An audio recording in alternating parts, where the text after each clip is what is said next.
দক্ষিণ 24 পরগনার ঘটনা। 22 বছরের ছেলে আসামি মেয়েকে ধর্ষণ করে জেলের কুঠরিতে আছে। 3 মাস 4 মাস আগেকার খবর বলছি। পুলিশ যখন তাকে অ্যারেস্ট করেছে, নিয়ে গেছে কোথায়? সাইকোলজি ডাক্তারের কাছে, ব্রেনের ডাক্তারের কাছে। সাইকিয়াট্রিস্ট বললে ভাই यार চেকআপ করো। চেকআপ করে বললে यार ব্রেনটা হ্যাং হয়ে গেছে। পুলিশ জবানবন্দি নিয়েছে, তুমি কিভাবে মেয়েটাকে ধর্ষণ করে বসলে? এই মেয়ে তো বৃদ্ধা, 80 বছর বয়স। ছেলেটা বললে আমি কন্টিনিউ পর্নো দেখি।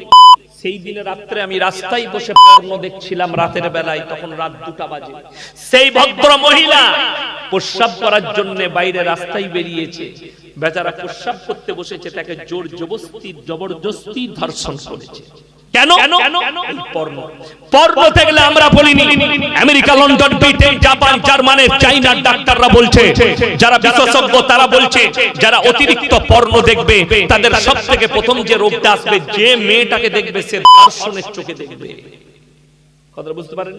মাকে দেখুক, বিটিকে দেখুক, বোনকে দেখুক, আর নিজের দাদিকে, নানিকে দেখুক, সবাই কি ধর্ষণের চোখে দেখবে। তার একটা প্রুফ কালকে প্রমাণ হয়ে গেছে।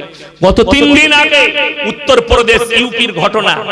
বাবা মারা গেছে 1 বছর আগে, মা আছে, ভাই আর বোন। ভাইটা বড়, বোনটা ছোট। তো মা বলেছে বাবা আমি যাচ্ছি অমুক জায়গা, আজকে ফিরবো না, কালকে ফিরবো, রাত্রে বেলায় খানা আছে, তোমরা খেয়ে শুয়ে পড়বে। 2 ভাই বোন খানা খেয়েছে, দুজনা 2টো রুমে শুয়েছে। এই ছেলেটা পর্ন ভিডিও লালসা হয়ে আছে, এ পর্ন দেখতে শুরু করেছে।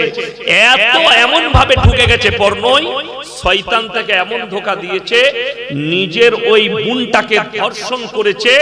শুধু ওইখানেই থেমে থাকেনি, ধর্ষণ করার পরে তার যখন খ্যাস মিটে গেছে, সে মনে করেছে আমি বহুত বড় ভুল করেছি, বালিশ চাপা দিয়ে বোনটাকে মার্ডার পর্যন্ত করে দিয়েছে।